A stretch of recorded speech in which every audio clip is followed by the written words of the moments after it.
आखिर ज्योतिष का असली मकसद क्या था? आज हम इसी सवाल की तह तक जाएंगे। और हाँ, ये आज की जो हमारी समझ है ना, उससे बहुत बहुत गहरा है। मतलब जो हम रोज राशिफल में पढ़ते हैं, क्या ज्योतिष सिर्फ उतना ही है या उससे कहीं ज्यादा कुछ और था?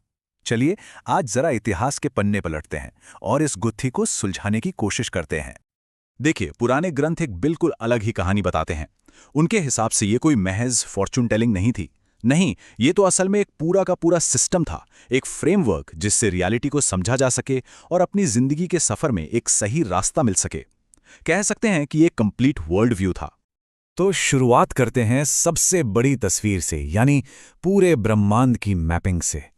सोचिए, ज्योतिष की जड़ें असल में कहाँ हैं? ये हमारी उस बुनियादी ज़रूरत में है कि इस उलझी हुई अनिश्चित दुनिया में कोई तो पैटर्न, कोई तो व्यवस्था खोजी जाए। पुराने ज़माने में जो शुरुआती सभ्यताएं थीं, उनके लिए तो तारे एक तरह से जीपीएस की तरह थे। वो आसमान को देखकर ही कैलेंडर बनाते थे, पता लगाते थे कि मौसम कब बदलेगा। मतलब एक ऐसी दुनिया में जहां कुछ भी पक्का नहीं था, आसमान की ये लय ही थी जो उन्हें एक भरोसा देती थी। और इसका सीधा असर उनकी खेती, उनके त्योहारों, उनके पूरे समाज के ताने बाने पर पड़ता था। और जब हम स्केल की बात करते हैं ना, तो चतुर्युग की जो कल्पना है वो तो कमाल ही है।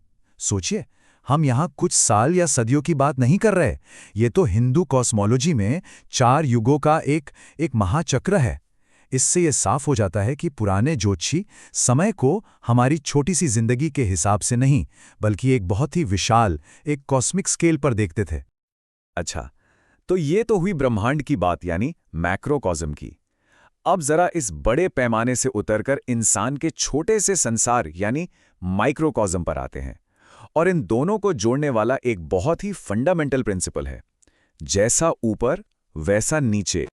ये बहुत ही दिलचस्प है। पता है, ये माना जाता था कि हमारा शरीर या आसमान का ही एक आईना है, एक रिफ्लेक्शन। हर राशि का हमारे शरीर के किसी न किसी हिस्से पर कंट्रोल होता था, जिसका सीधा असर हमारी सेहत पर पड़ता था।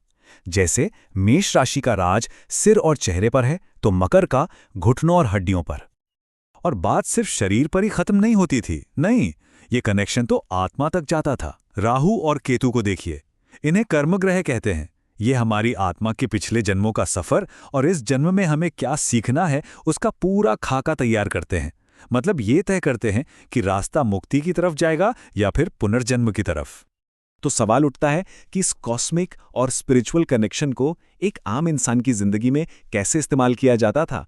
तो जवाब है जन्म कुंडली के जरिए। इसे एक तरह से जिंदगी के सफर का पर्सनल मैप समझा जाता था।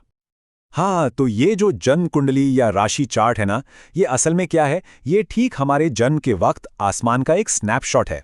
एक ऐसा नक्शा जो ये बताता है कि किसी इंसान में क्या संभावनाएं हैं, क्या चुनौतियां आएंगी और उसकी किस्मत किस तरफ जा सकती है।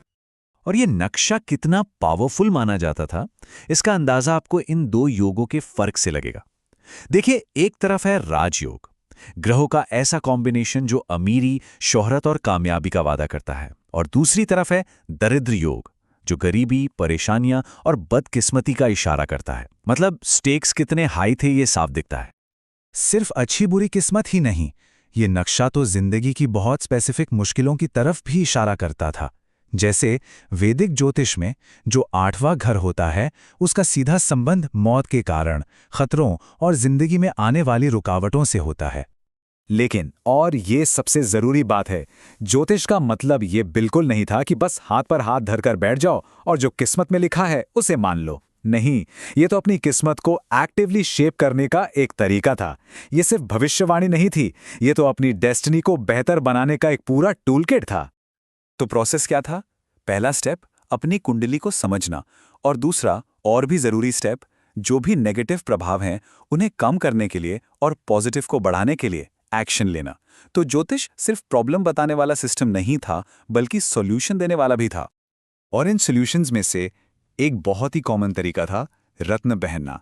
ये माना जाता था कि कुछ खास रत्न, जैसे सूर्य के लिए माणिक या शनि के लिए नीलम, अपने प्लैनेट के एनर्जी से कनेक्ट करते हैं और उसकी पावर को और बढ़ाते हैं। और ये टूलकिट सिर्फ रत्नों तक ही सीमित नहीं था। अरे नहीं, इसकी लिस्ट तो काफी लंबी है। जैसे कुछ खास दिनों में उपवास रखना, मंत्रों का जाप करना, रुद्राक्ष की माला इस्तेमाल करना, खास देवी देवताओं की पूजा करना और दान पुण्य जैसे काम करना। ये सब तरीके थे जिससे कोई भी अपने एस्ट्रोलॉजिकल चार्ट के साथ एक्टिवली एंगेज कर सकता था। और इन सब चीज़ों का जो अल्टीमेट गोल था ना, वो बहुत गहरा, बहुत स्पिरिचुअल था। ज़रा इस कोट पर गौर कीजिए। ये बताता है कि शनि जैसा ग्रह, जिसे अक्सर मुश्किल माना जाता है, उसे भी पर्सनल ग्रोथ के लिए एक पावरफुल टूल की तरह देखा जाता था। एक ऐसा ग्रह जो हमें विनम्रता और सब्र सिखाता है। तो घूम फिरकर हम अपने ओरिजिनल सवाल पर वापस आते हैं। ज्योतिष का असली मकसद क्या था? अल्टीमेटली इसका मकसद था जिंदगी को एक मतलब देना। ये एक तरीका था जिससे एक इंसान की छोटी सी जिंदगी इस बहुत बड़ी कॉस्मिक स्टोरी का हिस्सा बन जाती थी। एक ऐसी कहानी जिसमें एक व्यवस्था थी, एक अर्थ था। और ये हमें एक बहुत गहरे सवाल के साथ छोड़ जाता है कि आखिर सितारों में अपनी किस्मत को ढूंढने की ये जो हजारों साल पुरानी कोशिश है, ये असल में मानी की, मीनिंग की, हमारी अपनी तलाश के बारे में क्या बताती है? ज्योतिष परामर्श के लिए 9871209534 पर संपर्क करें।